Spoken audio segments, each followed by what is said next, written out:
Story for kids. Rafa and the Hunchback of Notre-Dame, a friendship that touched Paris.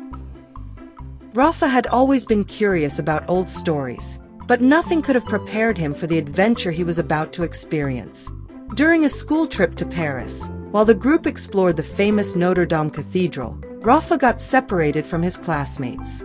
Fascinated by the gargoyles and the impressive architecture, he climbed to the top of the tower, where the wind blew strongly, and the city looked like a carpet of lights and rooftops. When he reached the bell tower, he heard the soft sound of bells and a voice humming a sad melody. Rafa followed the sound until he found someone he never expected to see, a broad-shouldered man, with a hunched back and his face partially hidden by shadows. It was Quasimodo, the legendary Hunchback of Notre-Dame. Without fear, Rafa approached. "Hi, I'm Rafa. You're Quasimodo, aren't you?" Quasimodo slowly turned around, revealing a face marked by unusual features, but with kind and curious eyes. He seemed surprised to see Rafa there, but there was no fear in his gaze, just a bit of distrust. "Yes," he answered in a rough voice. "What are you doing here, boy? Most people are afraid of me." Rafa smiled. "I'm not. You ring the bells so beautifully. I've always thought people judge too much by appearances without really knowing others." Quasimodo was silent for a moment before giving a small smile. "You're different. Few speak to me like that." That was the beginning of an unexpected friendship. Quasimodo showed Rafa every hidden corner of the cathedral, from the gargoyles to the smallest bells. But as they explored, Quasimodo revealed something troubling. The cathedral's archbishop had planned to remove all the gargoyles, believing they brought bad luck, and Quasimodo was desperate to protect them.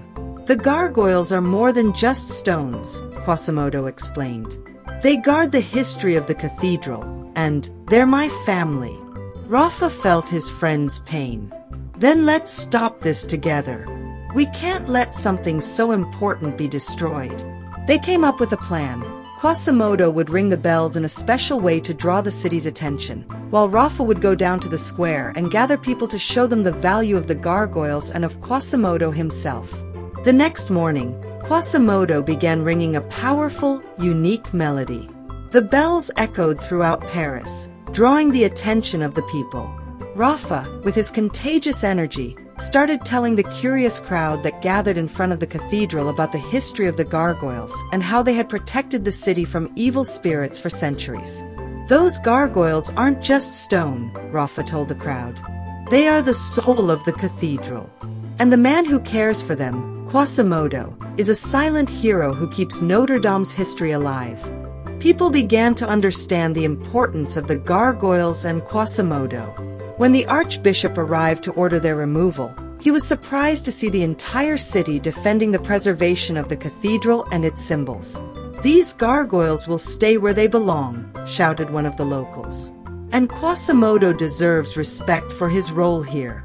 The archbishop, pressured by the entire city, gave up his plans. Quasimodo, overwhelmed with emotion, descended from the tower to thank everyone. For the first time, he wasn't seen with fear or disdain but with respect and admiration. "You taught me I don't need to hide," Quasimodo told Rafa. "True friends help us see our own strength." Rafa smiled. "And you taught me that courage isn't about facing monsters or dangers, but about being yourself, even when the world tries to bring you down." Before Rafa returned to his school group, Quasimodo gave him a small gargoyle figurine as a symbol of their friendship. "Whenever you look at this, remember, true beauty is in the eye of the beholder." When Rafa rejoined his classmates, he had a new story to tell, not just about the wonders of Paris, but about how friendship and acceptance can change lives. Rafa and Quasimodo teach us that true beauty lies in accepting ourselves and others just as they are.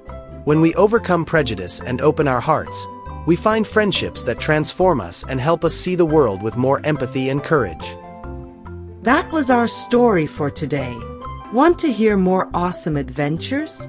Then subscribe to our channel. And if you liked it, give us a thumbs up so we know. See you in the next adventure with Bruninho's gang.